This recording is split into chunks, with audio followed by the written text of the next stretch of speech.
In this episode, we review How to Marry a Millionaire from 1953. This was directed by Jean Negulesco. The screenplay was written by Nonelli Johnson. It was based on the stage play by Zoe Atkins, Dale Eunson, and Catherine Albert. The film starred Lauren Bacall, Marilyn Monroe, and Betty Grable.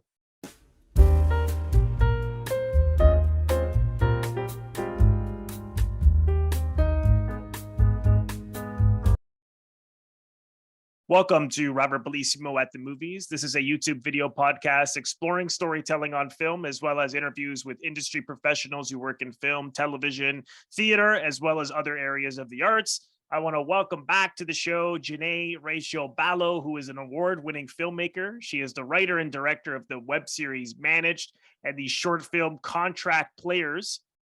Janae, welcome back. Thanks again for being here.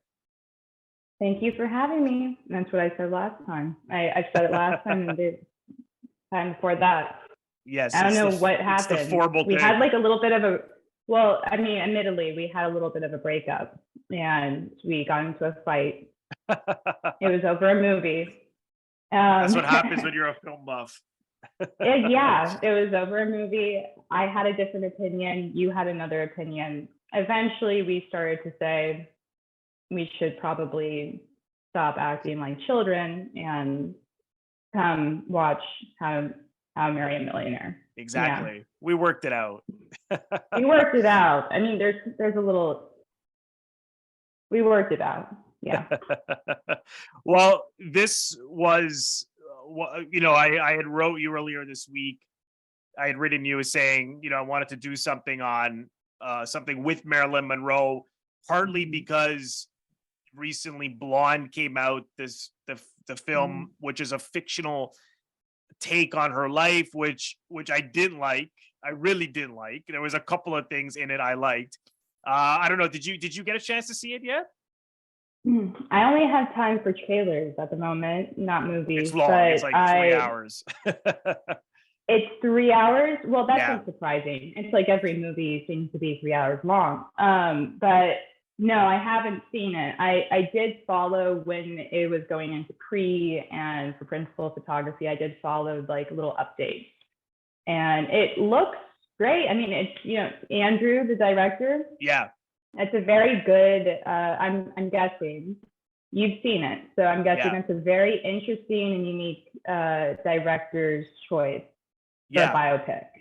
Yeah, certainly. I mean, because I really liked his other films, so I was excited about it, and I was thoroughly disappointed. It was sort of I'll say a little something about it was that it just felt like the kind of movies where they were forcing the emotion down your throat. Like every single shot was what Paul Schrader calls like empathetic filmmaking, which most conventional filmmaking is like anyways, where they want you to make sure that you feel exactly what they tell you. Manipulating, but you're like, I see you manipulating me. I don't get why you're even trying. Like it's a little too in your face, basically.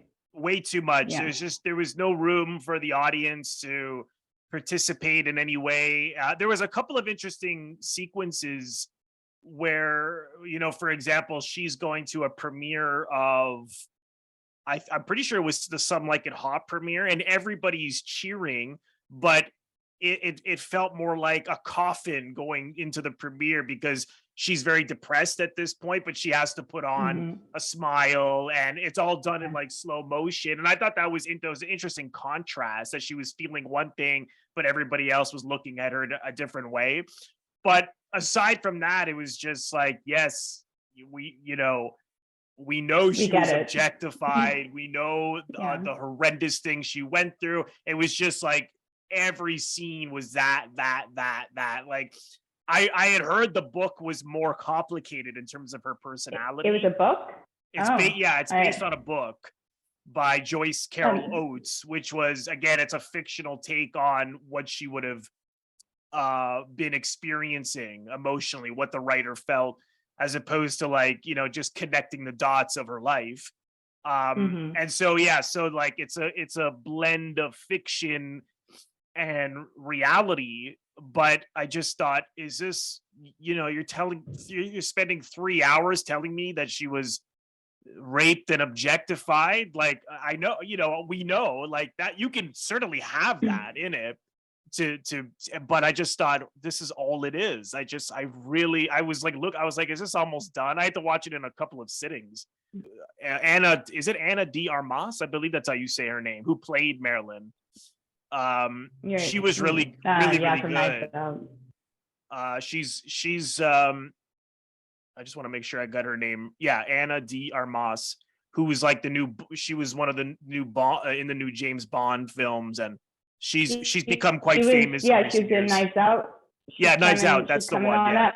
Mm-hmm. Yeah. So she was great. It's a shame. It's just like, you give such a great performance in a movie that was like, oh, this, I just really didn't like it. But, while when it was finished, I'm like, because I'm in so many Marilyn Monroe Facebook groups, so I was, and people were like so mad about it. And I thought, let me review a film Marilyn was in to give people maybe a more positive outlook. not to say that we shouldn't address and look at what she went through, but there was a lot more to her than just of a woman who was treated so badly. But this film, this was her big breakthrough year, 1953, because it was also when Niagara was released, and Gentlemen Prefer Blondes, and this How to Marry a Millionaire. So this was like her star making. Do they really prefer blondes? So I guess it depends. That's sort of that's sort of the stereotype, right? They make it sort of a fact. Yeah, it depends on a wise guy. Yeah. Yeah, exactly. Okay. Yeah, I totally broke your flow, but go ahead. No, that's okay. But this was one you suggested we look at. So you would say you hadn't seen it since you were a kid. I hadn't seen it before, so this is my first viewing. So what was it like to see it again? What did you think this time around? I get a feeling you didn't like it. Well, no, you've asked me this question, and it's a good question. It's a really good question. You've asked me this about Psycho 2. You asked me this about Goodbye Again and The Trial. Like, what is the difference between me seeing as baby Janae and the difference is I just have a memory of my Nana loving this movie and having a DVD and seeing Marilyn Monroe on the cover. I only remember Lauren Bacall in this movie, strangely enough, because we got Monroe everywhere and we're speaking of her. I liked it. I liked how colorful it was. I was really young. I was like 10, and there wasn't much for me to grab onto, which isn't different from today, but I'm going to get there. So it's basically the movie. I liked it when I was little because of my Nana, and that's really just where it started and stopped. But today, when I watched it, I went, oh yeah, I remember these three women, and I remember like a lot of it came flooding back. How you can't deny Lauren Bacall. I'm sorry, but I'm going like the way of Bacall. I'm not going she was like so Monroe. good. Yeah, she's great. She's absolutely so great. Good. She's stunning, and maybe I'm biased, but my great aunt, she was her like professional stand-in. So when the movie came up, and I forgot that Bacall is in it, I literally legit forgot. On this film? I was watching it. Really? Yeah, I was watching it, and I went, "Oh my gosh, my great aunt is in this somewhere." But yeah, so it's that's nice. But also, what's interesting is how like movies came of it, like Heartbreakers, and I love that movie with Jennifer Love Hewitt and Sigourney Weaver, and all those different movies of trying to scheme and con men and try to get their money, go after their pocketbooks. it's very colorful. It's very lush. But it's the first film I think I read that was like shot in CinemaScope. Yeah. Right? Yeah. For the That's first right. comedy. Yeah. 20th Century Fox, first time they ever did it. Good for them. You know, it was about time. So I mean, I haven't watched a movie in this era for a long, long time. At least it feels like it. So I had to remember, okay, back then it kind of drags a little bit, or there's a little bit of awkwardness in these scenes, that the acting is very different. The humor is very different. Sometimes you have that, you know, Betty Grable and Grable, yeah? Yeah. Sometimes you have like these scenes of all three of them, and it's like, well, I want a Rockefeller, but I want this one, and I want that one. And they're just kind of talking like that. And I had to be able to go, this was the time back then. Okay, like modern Janae, you got to go back. And yeah, so it could be it was a little jarring, but I hope that answers any of your questions. I know. No, certainly. I mean, I could see that you liked it, but perhaps there were some things that you felt was dated about it that was hard to grasp if you're not used to this era. Yeah, but it's like, what's dated in the end? What's really dated if you're watching a movie from the 1950s and you knowingly are watching it, which otherwise are you dumb? What is exactly dated? I have the mindset that you're going in already with that knowledge. So you're watching a moment in time. And this moment in time is showing you how they acted, how they moved, how they spoke and held themselves and conducted themselves, how the storytelling was vastly different. The acting was vastly different. If you were to take Blonde, from what I hear at least, match it with this, it's like, whoa, I'm sure like censorship would go, dun, dun, dun. Like, we can't, this is crazy. Like back then, if you were to throw Blonde back then. But yeah, I mean, don't you agree though that you can't, do you look at films as if they're dated back then, or I know films can be timeless and should surpass, but it's always interesting, isn't it? Like, because that's, you know, people who don't like not only like the classic Hollywood period, but like anything like black and white, let's say from, you know, even in the 60s, they just have a hard time with whether it's like the performances or the style of filmmaking. I mean, here we have like a screwball comedy, so there's a certain timing in their performances. But I don't know. I you know, that stuff never really like bothers me. I'm never thinking, oh, this is, I mean, obviously some things popped out to me that, you know, for example, Lauren Bacall early in the film is, you know, talking about, well, who doesn't want to get married? You know, you know, it's kind of like, okay, like this, you know, this way that like, you know, all women should want to get married kind of way of thinking like that, you know, other than that, I actually thought it held up quite well, because I mean, you know, it's a very simple message in terms of don't marry for money, marry for the way you feel about someone, you know, and if they feel as strongly as you. But yeah, I mean, I never really get hung up on or feel that anything is, I just sort of welcome anything in terms of style that I'm not as used to. I mean, even the editing of this film, like for example, they get this lush apartment, and in order to attract rich men, and I love how they get the idea to sell all this expensive furniture so they can have their own income.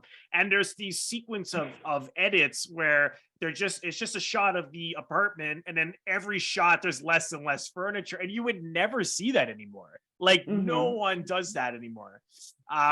And I just thought, or even some of those dream sequences, which were so like intentionally satirical, like like Lauren Bacall, her dream is like, I want that one, all these diamonds.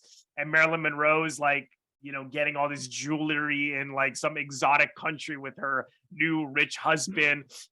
Betty Grable's just dreaming about a sandwich, which was so random. Interesting. Yeah, the casting of it. And I mean, I guess this comes from a play. I don't know if it was a part of. Yeah, it's a play. Like, it was written by women, like two women and one guy wrote the play, which is interesting. The screenplay is by a guy.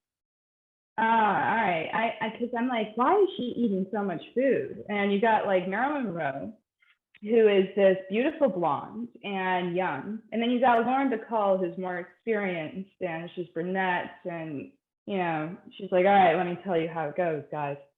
But then you've got Betty, who is more cute, if we're going to classify things, and she keeps eating food. Like, she keeps eating food, and it's not like.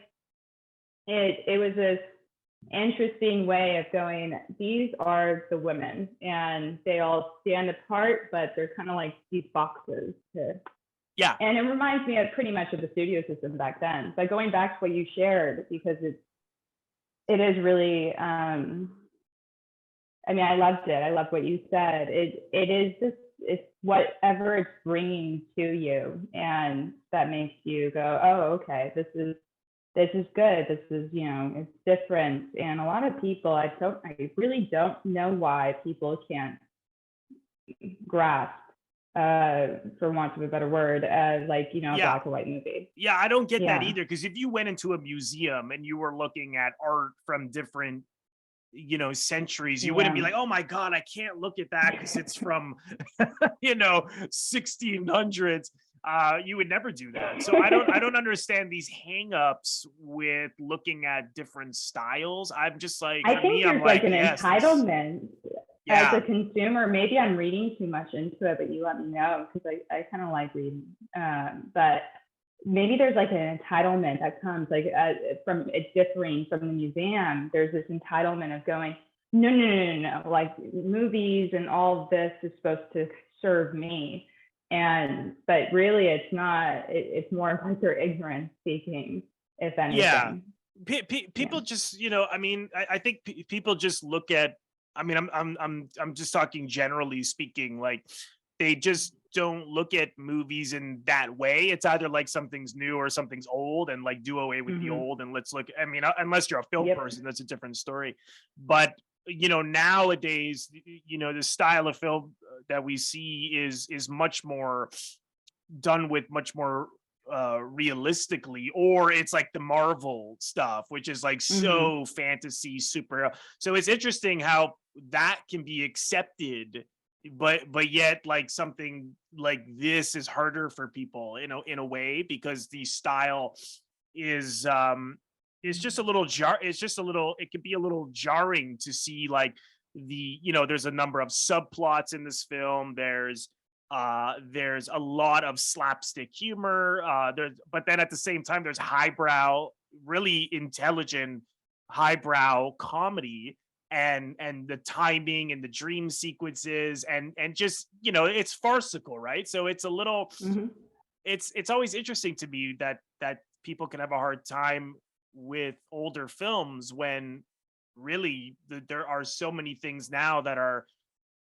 so fantasy driven and so out there, like the superhero stuff, but yet that is, I don't know, it's hard to explain. That's more accepted, and it's more like, okay, you go in, I suppose, with knowing. Some people can go knowing, definitely. They're knowing that they want to escape. And so they must. And if it's another realm or dimension, then, oh, great. But if it's actually here in New York, then, and they're seeing like a terrace that looks obviously like a soundstage, and it's painted, it's like, well, you've got to calm down. There's some advancements that happened over time. And back then too, people would be like, oh wow, that looks great.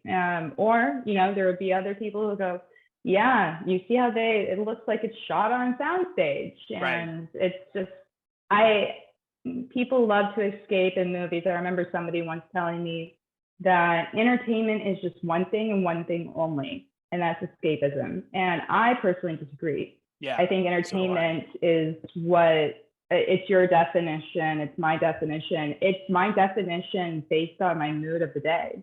And it's, so long as I'm stimulated, I'm fine. But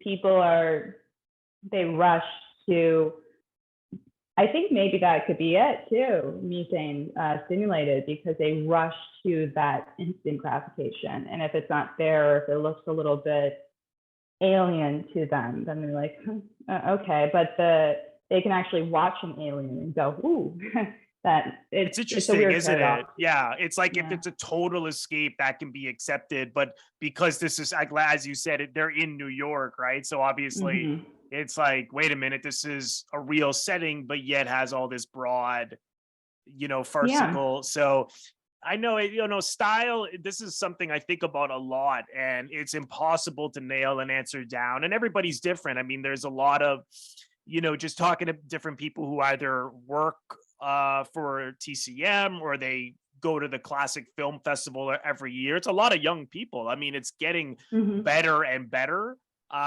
So, it's interesting, but it's not everybody's taste for all sorts of reasons. But aside from that, I just ate this film up. I just loved, I mean, going into it, I thought, okay, great. Is this going to be like stereotypical gold digger types trying to get money? And I just thought, oh my God, don't tell me this is going to be really offensive.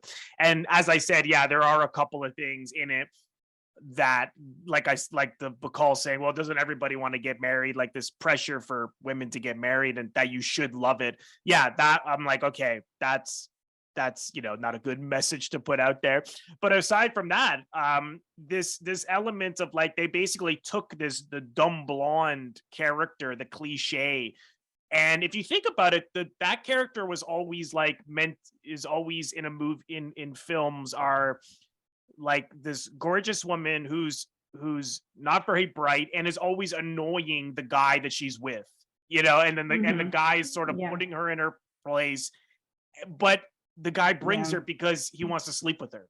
So, and it's always like, oh, okay, there's the ditz. And here, which I thought was really clever, it's taking that same archetype and from their point of view. And I found it incredibly empathetic in terms of how it's different for each character. I mean, for Lauren Bacall, she had been recently a guy that she was in love with, that she really loved, who wasn't rich, and left her because he was already married and lied about that. And so now she's sort of like, you know what, forget about feelings and love. I'm gonna use as she says, I'm gonna use my head and not my heart. And the other two are poor, right? And at this time, I mean, women's options were limited. They couldn't be the head of a company or things like that. They didn't even have a credit card back then. Exactly. You couldn't even get one. Yeah. So, if you are really beautiful, they were thinking, okay, well, I'll use this. And that still exists. I mean, people will use their beauty. There's nothing wrong with that. Oh, yeah. They use it in a different way. I mean, I think maybe back then, I didn't live back then, but I think it was more of a necessity in a way, because it's like, okay, this is how I'm viewed, and I'm going to, and this is just the way it is. And today there's, there's so many women that, I mean, I firsthand encountered them using their femininity and their sexuality. Of course. It's so gross. It's so gross, because you can actually make the decision to be smart, but it's more of a choice, to put it succinctly. Yeah. Right. And in this case, like I said, I mean, I can totally understand why they would have felt this is what they needed to do to have a good living, and they're clearly all poor,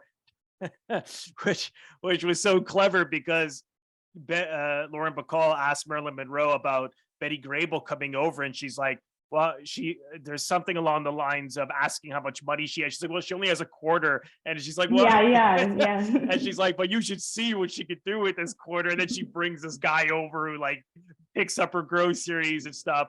And I was like, that's really, clever how they were saying, okay, what these women's circumstances are and how they went about getting this apartment, because the guy had to flee the country for tax evasion issues.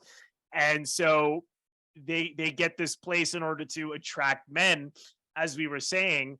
And I thought that was really, really interesting. And just on Marilyn Monroe, I mean, a big part of her character was at that time, I mean, I'm wearing glasses now. Like now glasses are like considered cool and stylish. But back then it was like you were a four eyes, cool. Like you were like the quote unquote four eyes, right? And so she doesn't want to wear her glasses. So she's walking around blind, and she's walking into walls, and it just shows what a great comedian she was too, because it's so funny how she is, as soon as she gets off the elevator, at first I'm like, why is she walking? Like I thought she's a character blind.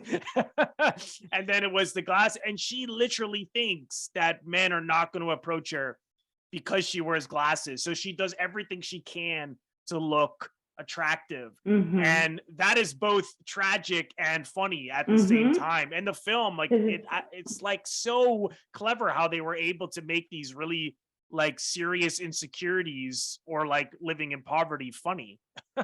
Yeah, I mean, it everything that you're saying, it does like create these three-dimensional characters, whereas it could have been so simple to be like, no, they just like to con men, and it could have been real, like just straight comedy, one note, and you can find a lot of humor in that instead of going into these like nuances. Yeah. But I love the scene where she's actually on the plane, Monroe, and she's talking about her glasses. And I love that scene mainly because of the actor opposite her. He's the sweetest character ever. Well, that's what's so great about that scene, because everything that she's been doing up until that point is wearing like, the expression wear a mask. And it's funny because like he's telling her to keep her mask on, and by keeping her glasses on, quote unquote, the mask, she was showing who she really was. And she was she performed it so well. She was so hesitant to even show him what she looked like in glasses, and he's like, you look even better with the glasses on.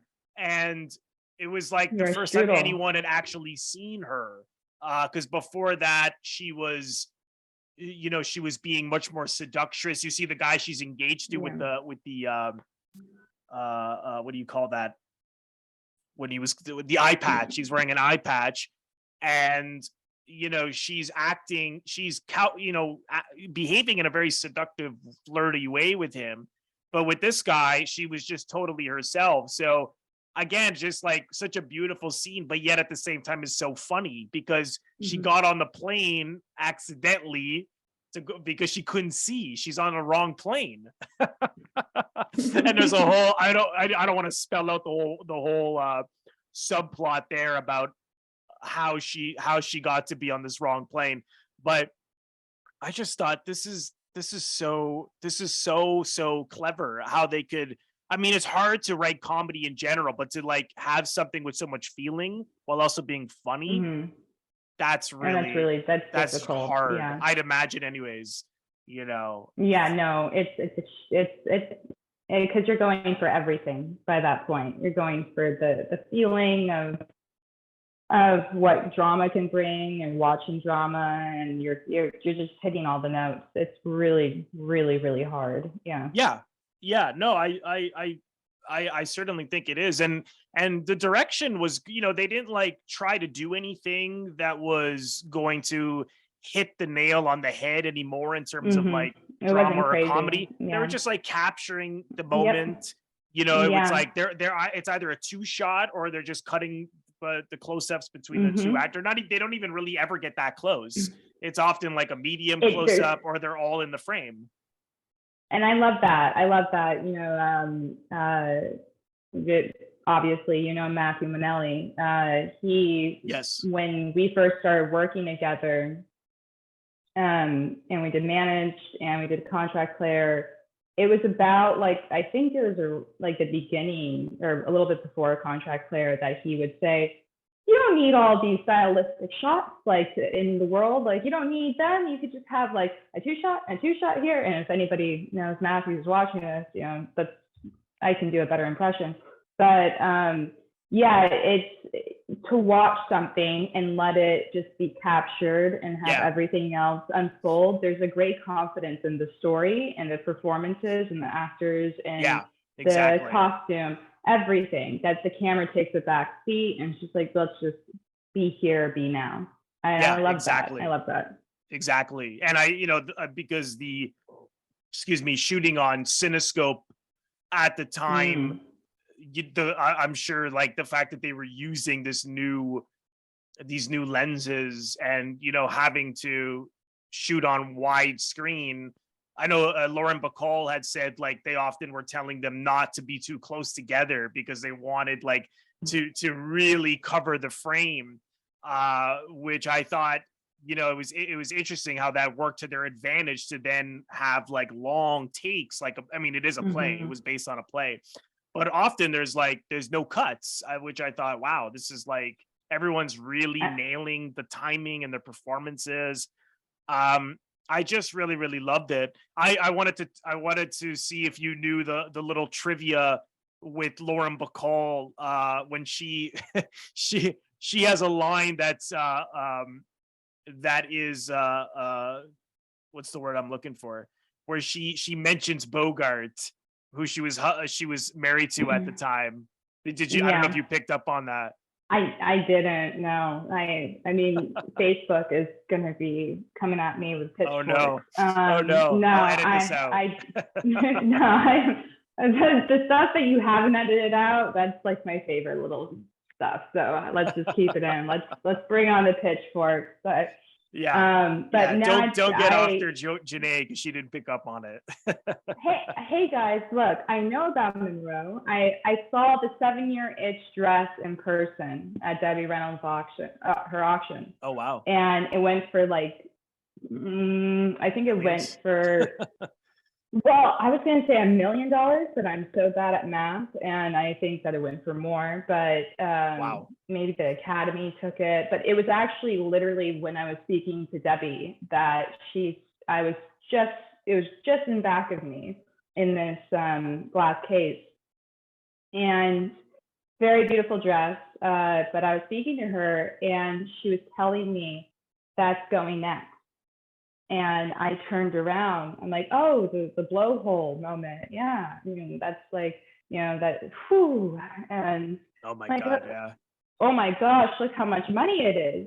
And it was insane. I know that I had that little experience, but also I know she always had her acting coach on set. Yeah. And so she seems like she was a very wonderfully,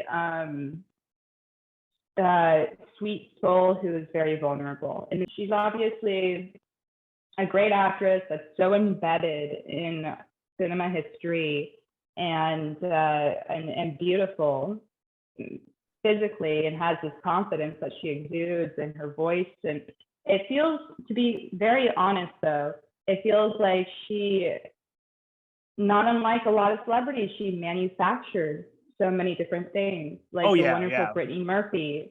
Yeah, you could see with Brittany Murphy, like in Clueless, like she's this, guys, like this is kind of cool. But then you see her in Sin City, and she's skinny, blonde, and she's like, if you come near closer, I'll cut you. She's like talking in a very different way. And it's a part of the industry. It's a part of the industry of like, if you want to stay here, once you've arrived, it's going to take everything, and it's going to take some of you along the way. So and what this film, I thought gave them an opportunity almost to make fun of those images, because as I was saying, like her character is intentionally acting that way in order to get married to these guys. And then when she's with her friends, smart. yeah, they're all like, I mean, Lauren Bacall is like obviously the leader, the more calculated, engineering all of their plans. But even Betty Grable, one thing I really like that she did when she's that the dinner scene where they're all at the same dinner with talking to different men, and he mentions this lodge he owns, and just the way she said it, she was like, I love lodges, and she said it like, intentionally broad, like. And then right afterwards, when they're in the washroom together, she goes, oh, the guy I'm with, he's such a square, and she draws it out. So right away you see like they feel that they have to use this kind of behavior to attract men, and it's sort of like, and it makes the guy that she's with look kind of dumb because that's what he likes, and then later on when he's bragging about how he lied to his wife about the fact that they were actually like away at a cottage all this time, and I'm like, he's such an idiot. And Which time we do that, I mean, for that was any Fred of Clark. your female. Oh, really? The actor. Yeah, I actually really liked him in it. Like, he was really like again, just really truthful in the performance. Like, even when he's there with her at the lodge, and then she's got the mumps and he has to stay there for 2 weeks. And he's like, I'll get you out of here as soon as I can. This just the way. I just thought he was great. That was funny how she's like, I know I have a fever. I know I have a fever. At first it's like, is she just messing her? She doesn't want to be with him. That's what that's what I thought. Yeah. Yeah. I'm like, she wants out. Like, she saw the place and said, no, like, this is not what I expected. And she's gone. Yeah. But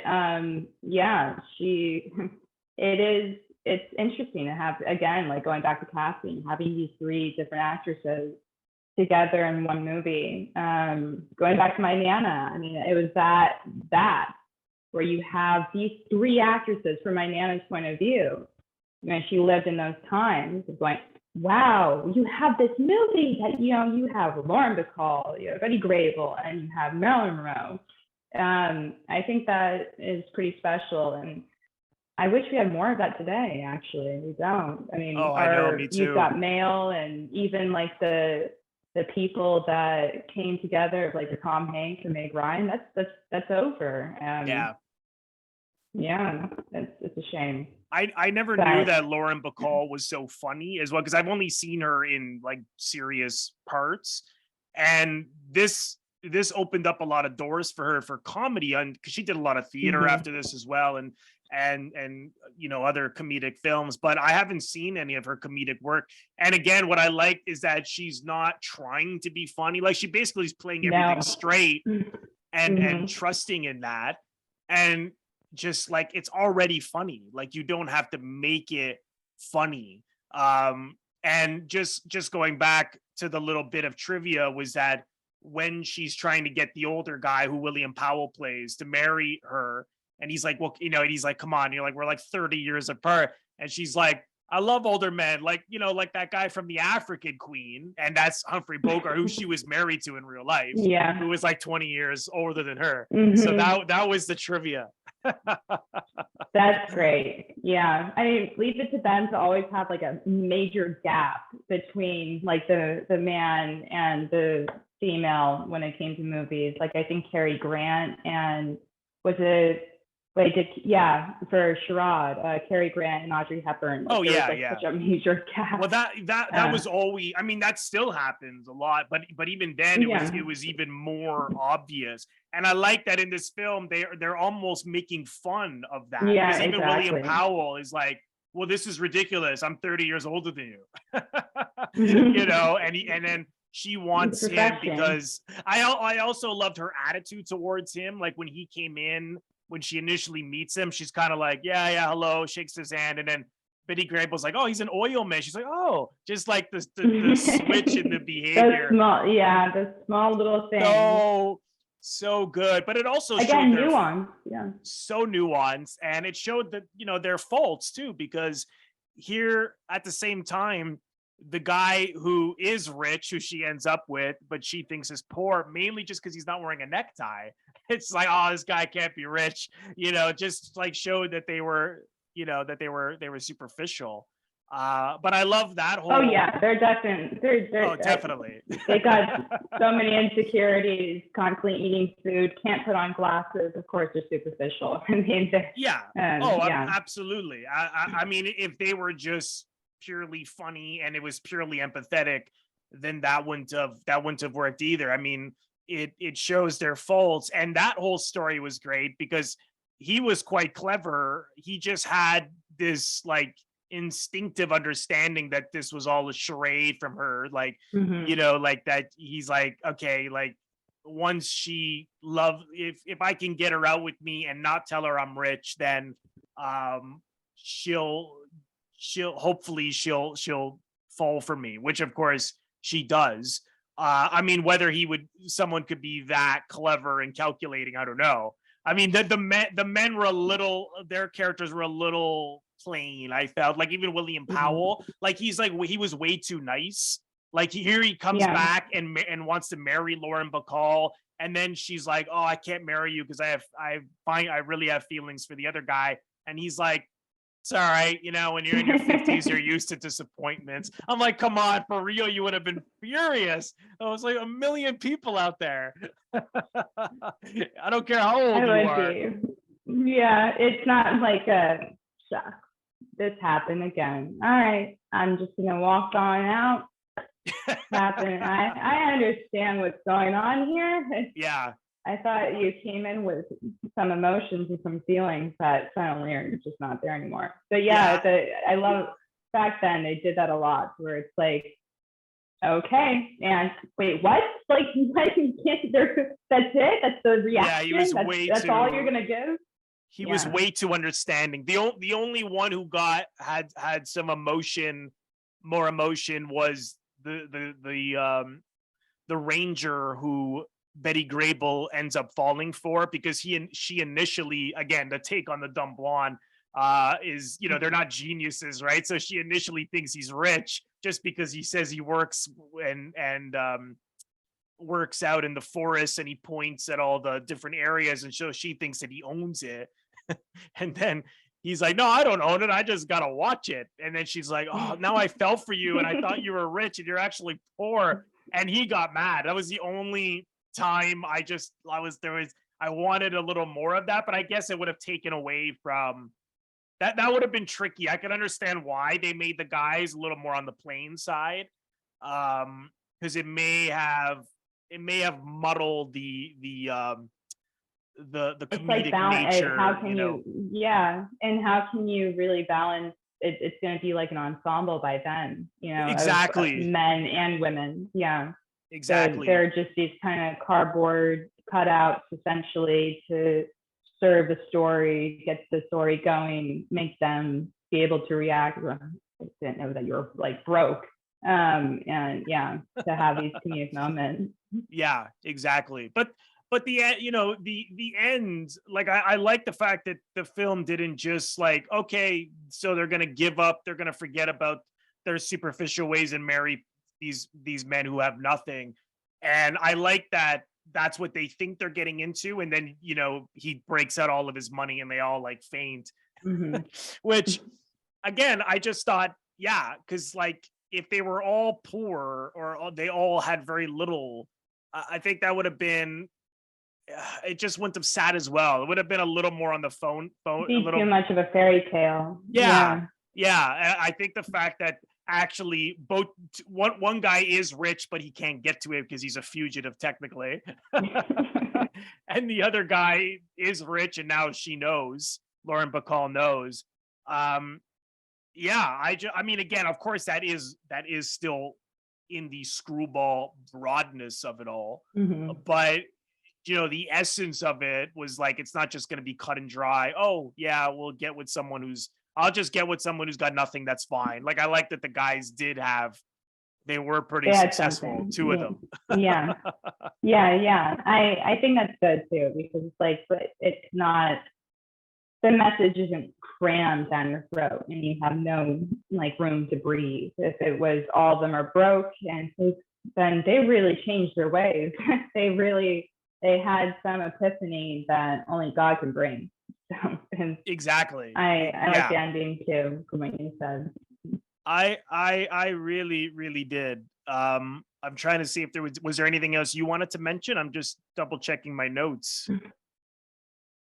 I mean, if I can speak first, but I just, nothing very specific to the movie. It's just more being able to be with you and come back and see and talk about these movies that were very much in old Hollywood. And it's so much fun because you get to go to a different place and you get to see things that a lot of people, they like you, Robert. I mean, you're fantastic, honestly. I'm not blowing smoke. You are fantastic at being able to watch a movie and dissect it and find that nuance, that subtlety in it, and thank you. Make it such a joyful experience.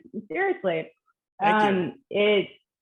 I love these movies because they do stand the test of time and being able to surprise you. At least for me, they surprise me every time. I mean, just the fact that it opens with an orchestra is really great. I forgot. But also it's like, yeah. I like, it was like 5 minutes. I was like, did I put the wrong movie on? Is it? It's 8 minutes. Wow. Yeah. Yeah. I imagine they did that because they were trying to, they were competing with television at that time. They were like, look at this. We're going to, not only is it color, there's going to be an orchestra for 8 minutes. Look how big, look how amazing it looks. It's cinematic. It's beautiful. It's Cinescope, put baby. It on for 8 minutes. Cinescope. Yes. Yeah. We got it there. I love that. I love that though, because it really is like those back in the day, they had, when you went to a theater, you dressed up and it was a real event. You had an intermission, you would step out, you would smoke a cigarette, you would eat, and you would be with your family or, with your loved ones. And it was an event to go to. It was an event, yeah. Exactly. It's like going to the theater now. Like when you go see a play, like people, a play, yeah. or opera or ballet, yeah, you're right. I mean, there was no TV, and if you didn't have a lot of money, or even if you did, people still love to go to the movies. But if you didn't have a lot of money, it was like dirt cheap. It was like you can go all day. Absolutely. And that's like that, having that like big intro is the moment that you go, whoa, like this is pretty exciting. And I could still find that to be exciting even though I didn't live back then. And I'm seeing like so much like you have of the Marvel movies and going, whoa, I feel like I kind of seen it all. But I like it because there's a very, again, it's just a time, it's a place. It's a part of history, and just like Monroe, and her legacy, it's very much a part of history that should be celebrated in some way by at least going back and rewatching it. For anybody who can't stand a black and white movie or a movie that has an 8-minute intro, just try it. Open minds do serve. Yes, and this is also in color if you don't like black and white. Yes, it's color. It's Technicolor. It's not just color, it's Technicolor. It's Technicolor. And all of our cinephile jargon, people, at least your viewers are going to be like, okay. Exactly. Though one last thing I wanted to mention was, they always sort of poked fun at the different archetypes, like the dumb blonde, like by actually addressing it. Like Lauren Bacall actually refers to Grable and Monroe as like women who are dumb. But what was interesting was that they are actually the ones who teach, or at least I took it that way, Lauren Bacall a lesson, because at the wedding they come first to say, yeah, we got married too, and here's our men who are like not rich and we're ordinary.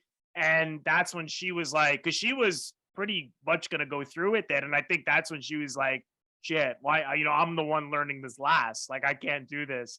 So it's like, I thought that was interesting how she was putting them down, not a lot, a couple of times behind their backs mainly. and then sure enough, they beat her to that. So I like that element a lot. But I'm so glad that you wanted to do this one, because like I said, I had seen maybe 5 minutes of it on TV years ago. I don't even know when I would have put it on, if I would have put it on anytime soon. But great suggestion. I really enjoyed it. You So I'm loved glad it. we did it. Yeah, I know. You really thoroughly enjoyed it, and I'm happy. I'm happy. Yeah, I gave a good recommendation. Yes, for Robert yes. too. That's some brownie points right there. Yeah. Yes, definitely. Well done. I know is Manage still free on Vimeo? Because I know you were promoting that, or yeah. Okay. So Manage is free on Vimeo. You can watch the pilot, and that is, you just go to Instagram at Manage Series, and you will be able to watch the pilot there. The rest of the series, the first episode, there's, to be honest, actually, there's like a lot of stuff happening with me and with Savannah and with Matthew, where we all try to manage to be promoted the most. Or, I mean, we have the whole team, but we are the people who try to bring it further along. But there's been a lot of different projects and productions to where we are at a very grateful point of being able to say, we just have to pull the trigger and we could be able to fund the first season. And so it's just a matter of time. Yeah, it's just a matter of time of being able to sit down and have a meeting about it, because it's interesting, but it's also, Managed is very much my baby. But you'll be seeing a lot of different work coming from me, especially a music video that I can't really speak about just yet, but this wonderful music video with this wonderful, extremely talented musician that I'm not even gonna name his name because I haven't even signed the contract yet.